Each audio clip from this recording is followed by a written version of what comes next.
Okay, today I purchased this gray pad at Hobby Lobby. It was $12.99, and the reason that I purchased it is because I teach a lot of online classes and I use a wet box as my palette, which makes it very difficult to show what I'm mixing while I'm painting. I have tried a number of different things and I've not really been thrilled with any of them. So I was looking for a palette that I could use that, like a traditional, beautiful, you know, shaped, oval, kind of an oval egg shaped thing with a hole for your thumb. And I thought, oh, that would be so great. I could really look professional. Well, I did find several, but I didn't see anything I really liked. I didn't want clear, and I didn't want, I don't know, there were a couple that I didn't want a white one, I didn't want a clear one. I'm kind of picky like that. So anyway, I found this pad, and it is, as I said, $12.99 at Hobby Lobby. I don't know what it would be online. Maybe I can look that up and put it in the description. But there's 50 pages. They're 11 by 16. And so it's closed on 3 sides. Let's see, so it's closed over here, and over here. So when I open it up, boom. I know you're in there. I know you can open up. There we go. Okay, so now it's open. I pull this back. Oh, there's this handy dandy thing about palette paper. I like gray paper on my I use gray paper on my wet box, unless I don't have any, and then I use freezer paper from the grocery store. It has the same feel, the same consistency. Okay, so this has the hole. Okay, and so then you can use the palette, and then when you're done, peel it off and throw it away. If I have a lot of one color or whatever on here, at the end of the day, I would take a palette knife, scrape it off, and put it in my palette box. But this is going to be super for me as a teacher, but it would be great for students also, because a palette box is, I don't know, $25, $30. And usually the sponges come in there, but then after that you have to provide your own sponges, your own palette paper. Well, right here you have everything you need to start with for $12.99. So we're gonna, now that you've seen it, we are, oh look, I fit right in there. You're crazy, Sharon, you're just crazy. So I'm going to use it, and we're going to see how that works. So be back in a few.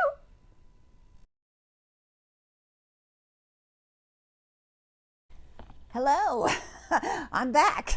Totally different day, totally different clothes, makeup even today.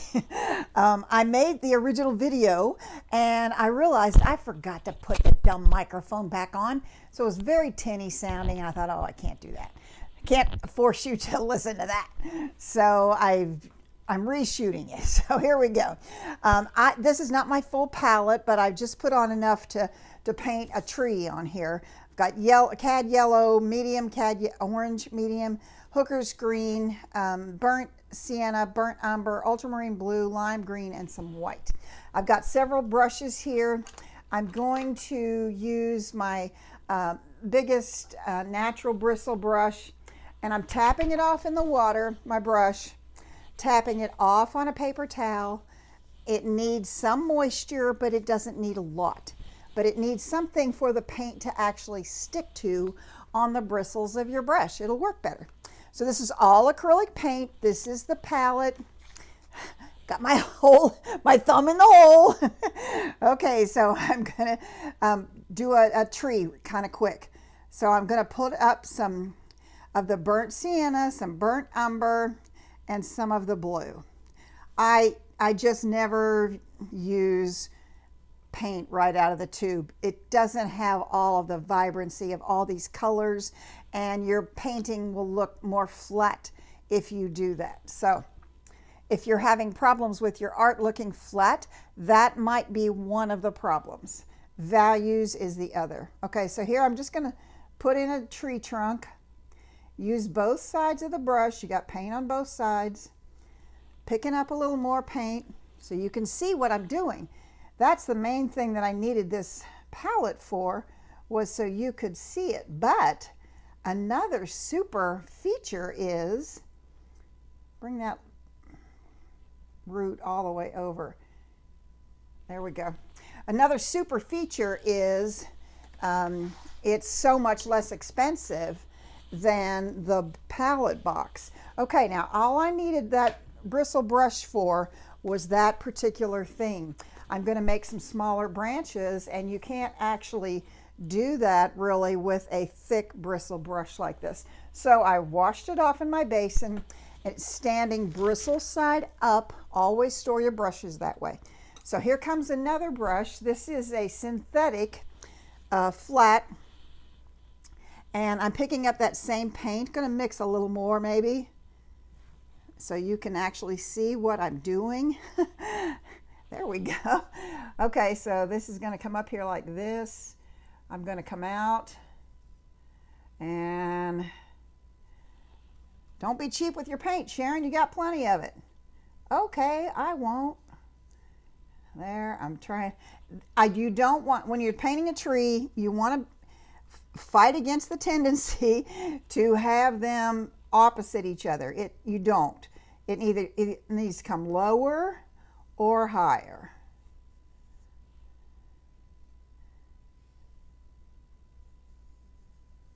Now I can get some really interesting branches with this size brush staying up on that edge. Okay, I can, but what I want to do is I want to see how my script liner works on this palette paper, because you add water to your script liner brush. Okay, it's in the water, but I didn't tap it off. So it's very wet. I want to make something more like ink and less like paint. And I want to know, is it going to be too wet as I move this palette around? Will it drip too much? Okay, so I can keep it pretty steady, but then when I want to show you something, you know, it'll be up this way. So we're going to see how it works. Okay, so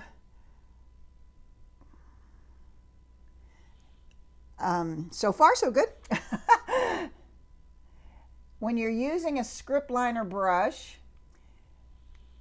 the pressure is terribly important. Now when you load a brush, you want to roll it in the paint and then bring it to a point out here.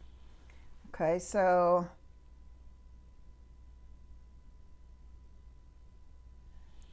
a script liner does not hold much, so you have to reload fairly often. Don't hold it so tight that it makes really straight lines, because this is branches of a tree. Okay, so I'm just loading.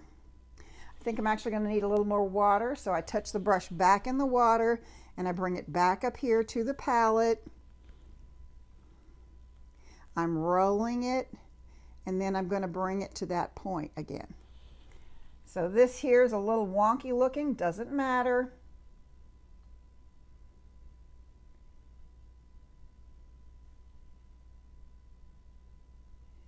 You're going to want to cross a few branches over each other, because in real life, those branches would be crossed over each other.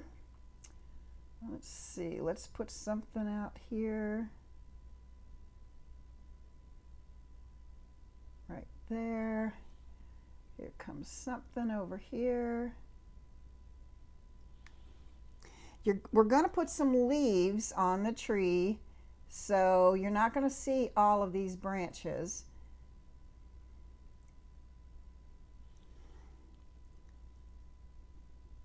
You see, every time I load, I come back and I bring that brush to a point.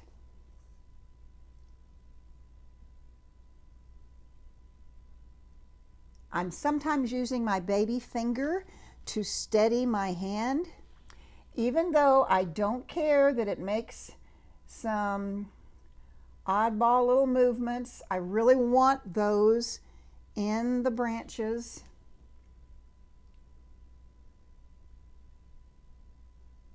Just look out a window at a tree in your yard and you'll see all sorts of shapes. You don't want them to be too perfect in your painting. You need some oddball stuff going on there for it to really look like a tree. Just a few more and then we'll start some leaves. These need to cross. As you paint more, you will learn what really looks good and what needs a little help. A few more. I want to kind of clean up this piece right in here. There we go. Okay, I'm happy with that. Now, I know you want me happy. You don't want to see me not happy. Okay, I washed that out. I'm storing it bristle side up. I'm going to come back here with a smaller bristle brush, tapping it in the water and tapping it off on a paper towel. Now I'm going to get some of this green. I'm going to pull it over here. I don't mix in these things, okay? I pull them off and I work in that. I'm going to add some yellow to that and maybe even some blue to get it, maybe a darker. If your art is looking flat, values is 99% of the time your problem. So I want you to look at this brush. I don't mix it up so much that you can't see those colors. They're all still in there. So on this brush, I'm going to be way back on it and very light pressure, just kind of hopping around. Now you'll see if I do this enough, it'll make the same mark over and over again. I don't want that. So I'm going to turn that brush in lots of different directions. And as I get out here on the edge, these are going to get much smaller. Lots and lots in your base, in your center. Okay, you can even hear it beating against there. Okay. And as I do this, I'm just mixing up a little more as I go.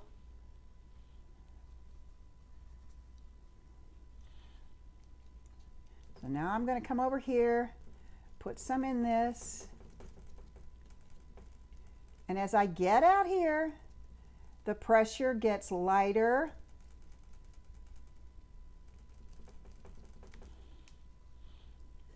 It's heavier in the middle. It's lighter out there on the edge. Now, you see all these gaps?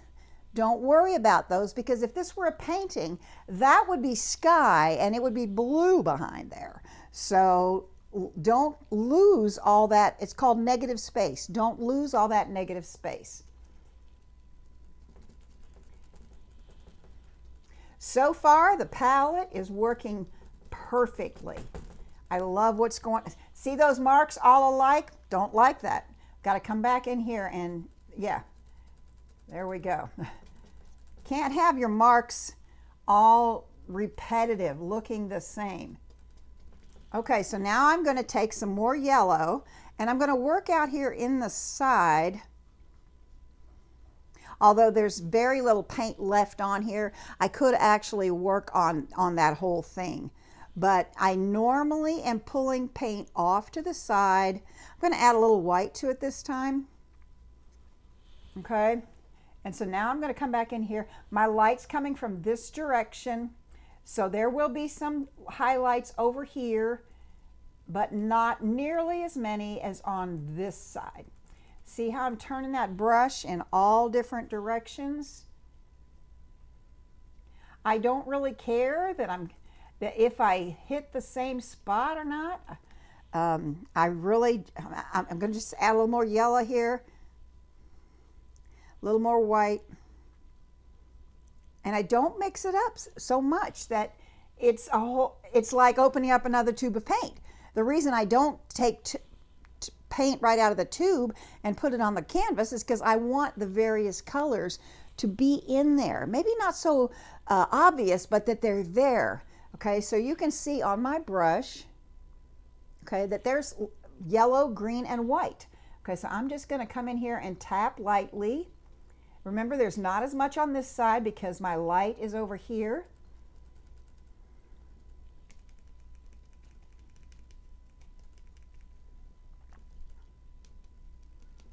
Now I'm going to bring this green out here on the edge. That's the lime green, adding some white to that.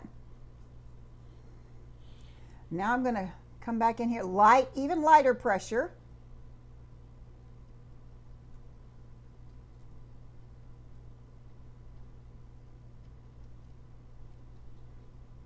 Turning my brush so I don't make the same mark over and over again. Okay, now I'm going to take some white and put it out here on the edge for my lightest value. So you can see all the values that I've used in the leaves. And out here, very light pressure with this final value. Turning that brush.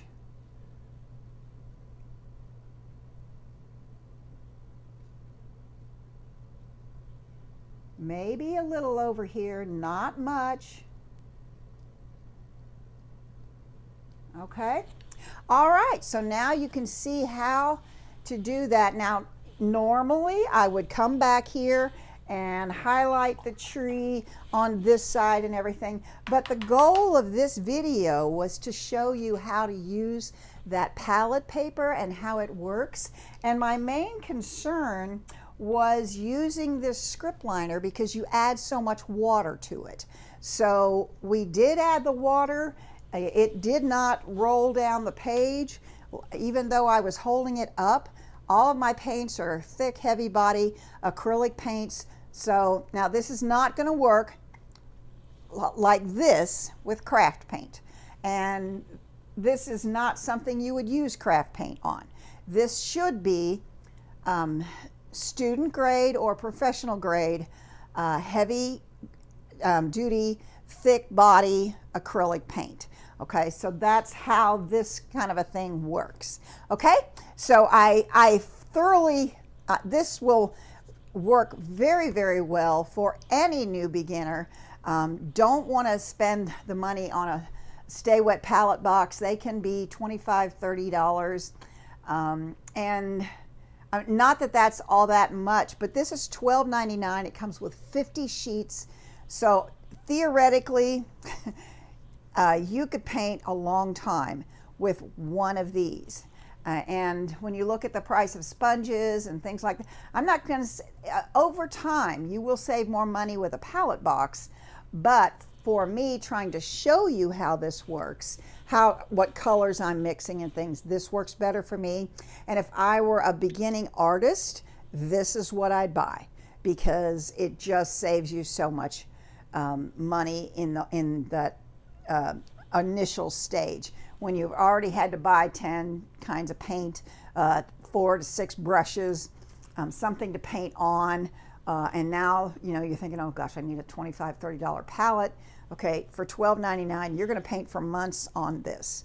So you think that over. Now, what will I do with all this extra?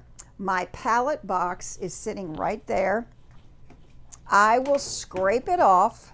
I can't pick it up with one hand. I have no hand strength. I will scrape it off and put it inside my palette box. So when I personally am painting, I use the palette box because I don't have to show anybody. And I already have it. So I will put this in there, spray it, give it a spritz, put the lid on it, and it will stay good for months. But for a beginner, this is plenty enough to get started. So thank you so much. I hope this gave you some insight, some information on using a palette paper pad. And you can get it I got this at Hobby Lobby again for $12.99, but you can look on dickblick.com, Jerry's Artorama, cheapjoes.com. Those are all places, and I'll put those in the description. I don't get anything for any of these. I'm just telling you what I found and what I like. So I don't get any kind of commission or anything for any of these. So at any rate, you guys have a great day. Thank you so much. Let's paint together real soon.